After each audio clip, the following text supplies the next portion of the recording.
منچ نواز سے ہمارے تحصیل رپورٹر میاں عرفان فاروق بھانیکا کی رپورٹ کے مطابق منچ نواز مائکرو فنانس بینک کا اسٹاف اپنے ایجنٹوں کے ذریعے سادہ لوگوں کو دھوکہ دہی، فراڈ، جعل سازی کے ذریعے لوٹنے میں مصروف عمل۔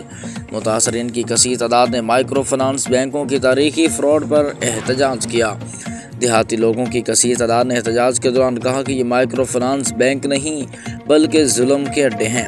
بینک سٹاف نے ملی بھگت سے ہر گاؤں میں اپنے ایجنٹ چھوڑے ہوئے ہیں جو لوگوں کو بہلا پھسلا کر لاتے ہیں اور بینک سٹاف کو 2 لاکھ کا کیس بنا کر دیتے ہیں اور ان کو 10 یا 20 ہزار روپے دے کر ٹول دیا جاتا ہے اور باقی رقم بینک کا تمام عملہ آپس میں خرد برد کر لیتا ہے۔ اس موقع پر سماجی رہنما اور بارڈر ویلفیئر سوسائٹی کے چیئرمین ظہور احمد چوہان نے خطاب میں کہا کہ یہ مائکرو فنانس بینک نہیں، ایک مافیا ہے جو گاؤں کے سادہ لوگوں کو لوٹ رہے ہیں۔